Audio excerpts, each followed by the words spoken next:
Por todo el mundo, existen artefactos de difícil respuesta que siguen desafiando nuestra moderna comprensión. Obras que sobreviven hasta nuestros días y que fueron creadas con un propósito desconocido que han provocado la fascinación de todo aquel testigo capaz de apreciarlas. En este caso, nos centraremos en 3 elementos antiguos que fueron producto de un alto nivel de conocimiento y desarrollo.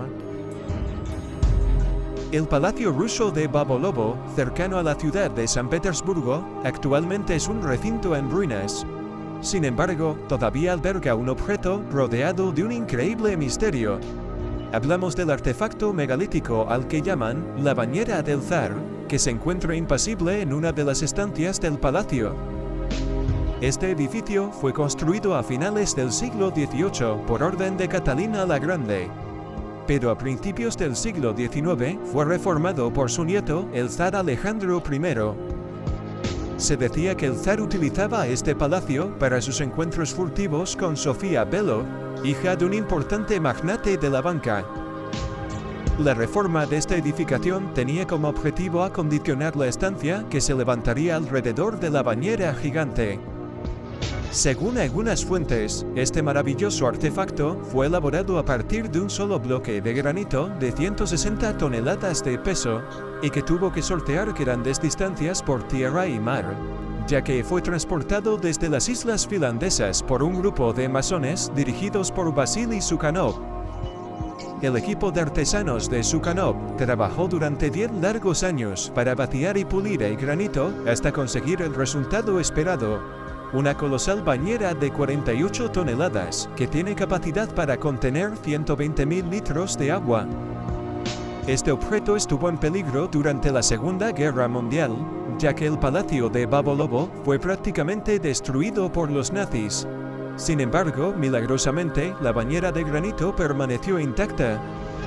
Al parecer, los nazis quisieron llevársela como trofeo, pero debido a su desmesurado peso y proporciones, no consiguieron su propósito, y la bañera permanece aún en su lugar original hasta el día de hoy. Este extraordinario objeto nos plantea varios interrogantes de difícil respuesta. ¿Por qué dedicar tanto tiempo y esfuerzo en crear una simple bañera? ¿Y cómo pudieron transportar un bloque de 160 toneladas desde tan larga distancia si los soldados alemanes un siglo después no fueron capaces de trasladar la bañera de 48 toneladas? Pero lo más sorprendente son sus impresionantes medidas, que incluso parecen exageradas para el humano común. Son muchos los que dudan sobre el verdadero uso y función de esta impresionante obra, que de momento quedará sin resolver.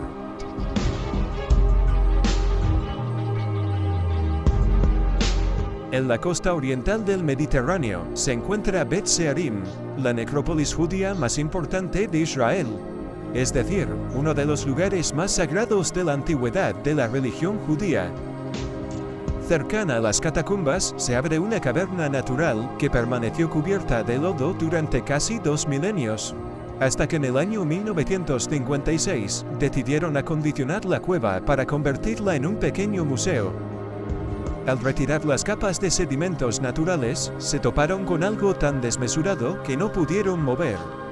Encontraron una losa rectangular que parecía haber sido tallada directamente en la roca, y debido a su formidable tamaño decidieron no moverla y construir el museo alrededor. La losa de Bet Searim tiene un peso de 9 toneladas y unas dimensiones de 3,5 metros de largo, 2 metros de ancho y medio metro de espesor. Pero lo más sorprendente de todo es que esta descomunal pieza es artificial. Posee una superficie completamente nivelada, ya que fue moldeada. En realidad, se trata de un gran bloque de vidrio fundido. La losa tiene aspecto de piedra, pero en su estructura se aprecian gotas y burbujas, y la química de su composición ha revelado que, mientras la mayoría de los vidrios de esa época contienen un 8% de cal, para crear la losa de Bet Searim se utilizó el doble de esa cantidad. Se calcula que para su elaboración se necesitaron 11 toneladas de materia prima que tuvieron que fundirse a una temperatura constante de 1500 grados centígrados durante 10 días, necesitando 20 toneladas de combustible. Y todo esto supuestamente se hizo dentro de la pequeña cueva. ¿Qué hace una losa de vidrio de 9 toneladas en una necrópolis? No tiene sentido. Además, esta necrópolis estaba protegida por murallas, puertas y torres de vigilancia. La teoría oficial es que la cueva se utilizó como horno, y la pieza de vidrio fue abandonada allí porque salió defectuosa. Se cree que la parte de piedra caliza o el arco de yeso sobre el molde se habría desintegrado por el calor, cuyos restos se mezclarían con el vidrio fundido, dándole este aspecto opaco. Sin embargo, hay otra teoría interesante por la cual se consideraría que la losa de vidrio habría sido transportada hasta la necrópolis para protegerla, dada su importancia en las tradiciones judías.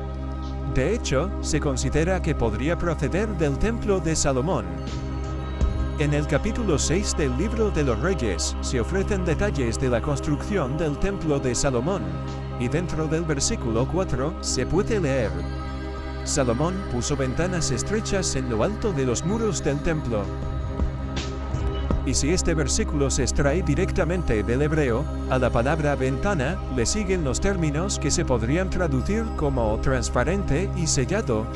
Es decir, si esta traducción fuera correcta, indicaría que en la construcción del templo de Salomón se utilizaron ventanas con vidrios. Es posible que la losa de vidrio de Bet Searim hubiera formado parte de las ventanas del templo de Salomón de las que se habla en el Antiguo Testamento.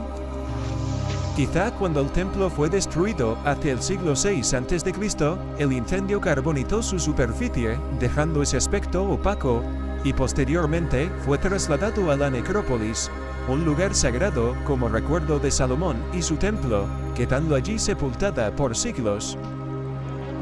Dejando a un lado su misterioso origen y propósito, la losa de Bet Searim está considerada la pieza más grande creada artificialmente en vidrio, haciendo sombra a las lentes telescópicas del siglo XX.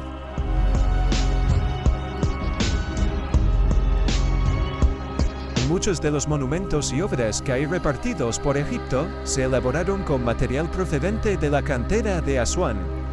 De allí se extrajeron los bloques de granito rojo necesarios para la construcción de la Gran Pirámide, y dentro de la propia cantera aún yace el obelisco inacabado más grande jamás visto. Sin embargo, hay otra colosal obra que proviene de Asuán y que fue trasladada a 1000 kilómetros de allí, donde desemboca el río Nilo, concretamente en la ciudad de Alejandría. Hablamos de la columna de Pompeyo, un gigantesco pilar realizado a partir de un solo bloque de granito rojo que mide 20 metros de largo, o 27 metros si se incluyen el capitel y la base, lo que se traduce en un peso de casi 300 toneladas. El nombre de la columna fue dado por los cruzados, porque creyeron que señalaba el lugar donde había sido enterrado Pompeyo. Sin embargo, se desconoce por completo quién mandó erigir este asombroso pilar. Se sostiene que podría haber sido levantado en honor del emperador Diocleciano por la inscripción que aparece en su base. Sin embargo, las investigaciones han concluido que la columna tiene un basamento integrado por fragmentos de diferentes monumentos, por lo que es casi imposible determinar por quién o por qué razón fue colocado allí. También hay otras teorías que apuntan que la columna solo sería una de las 400 que formaban un pórtico en la famosa Biblioteca de Alejandría. Parece que el misterio de la columna de Pompeyo se une a la larga lista de obras que no encajan en la historia de Egipto. Estos son solamente unos pocos ejemplares de la maravillosa y perdida tecnología que al parecer poseían en la antigüedad, y que ha dado lugar a los artefactos más inverosímiles de la historia.